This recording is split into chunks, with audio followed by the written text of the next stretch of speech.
The first property that I purchased it back when I was 19. This was a different market. We're talking 2011. When real estate prices were so much cheaper than what they are today. I was investing in Metro Detroit where you can buy a property for under $10,000. The first property that I purchased, I was very naive. I had no idea what I was doing. I didn't know any real estate investors. So I decided to get a property manager, but not work with them. I decided to find a tenant myself because I was just anxious and I didn't want to wait for my property manager to find a tenant. I found a tenant myself. I put the tenant in the property and they turned out to be a nightmare tenant. And now they had my phone number. And now every single day, I'm in school, I'm still in college, I'm getting calls day and night from a property manager about the craziest things. They're cutting cucumbers on the countertop, they forgot to use a cutting board to scratch the countertop and now they want a new countertop. They see the light go out and they think that this whole property is going to implode. And this continued going on until ultimately these tenants filed a lawsuit against me, or rather my real estate company, because I don't own any properties under my own name. I own them under an LLC. They filed a lawsuit against my LLC because they claimed that the bathtub was too slippery when the water was on. True story.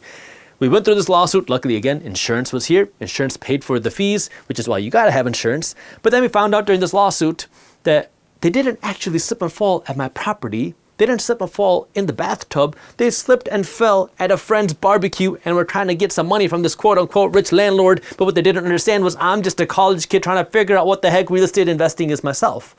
And you got to go through these hurdles. That's why I always say, I want to be real when it comes to real estate investing. You got to go through this hurdle. And this hurdle is tough because one, it's a financial hurdle. You have to invest some money to get started, but it's also a mental hurdle where you're going to have to go through some crap. You're going to have to deal with some bad contractors. That's how you find good contractors. You're going to have to deal with some bad property managers. That's how you find good property managers. You're going to have to deal with some bad tenants. That's how you find good tenants. But that's how you learn. Now, you should 100% be investing in books, maybe some classes, maybe even some coaching, depending on what it is that you're looking to do. That can help you lower that curve to get you to where you want to go faster.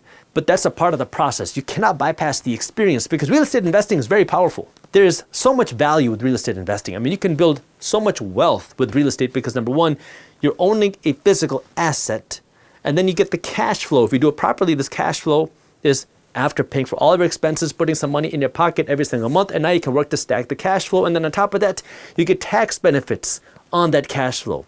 You get tax benefits if you sell your property for a profit.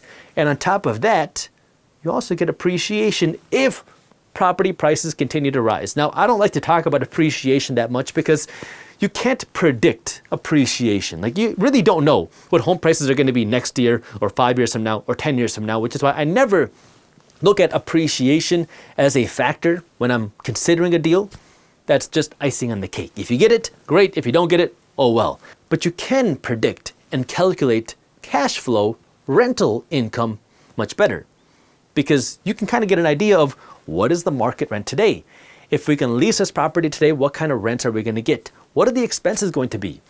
And now you can get a much better idea of how much money you're going to make this year, next year, and the year after that. So you can kind of project how much money this property is going to make. And that's why when I look for real estate investment deals, I'm looking at cash flow.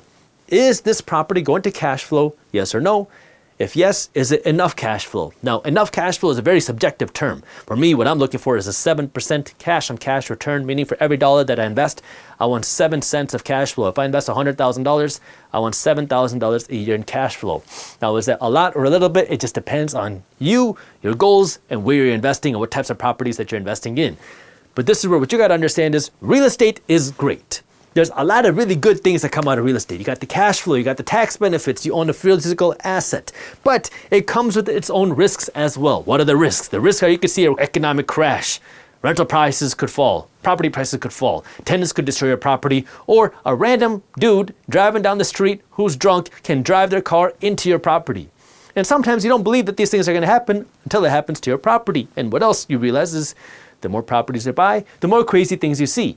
But this is where now you got to understand that the crazy things are a byproduct of the good things.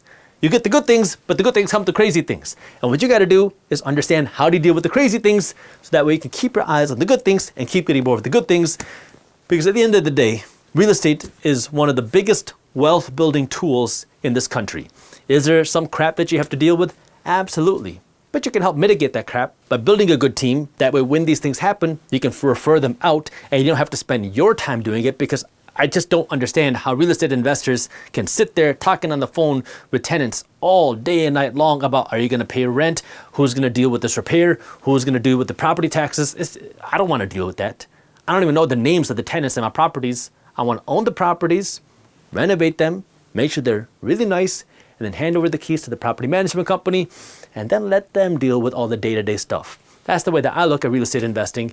But you got to understand that sometimes things will come up like this, and you just got to know how to deal with them. If you enjoyed this clip and you want to continue your financial education journey, I have another video that I think you'll love. All you got to do is click that button right over there. And for those of you who want to stay up to date on the top finance and business news, you can join Market Briefs, my free financial newsletter, by clicking that button below. Thank you for watching, and I'll see you in the next one.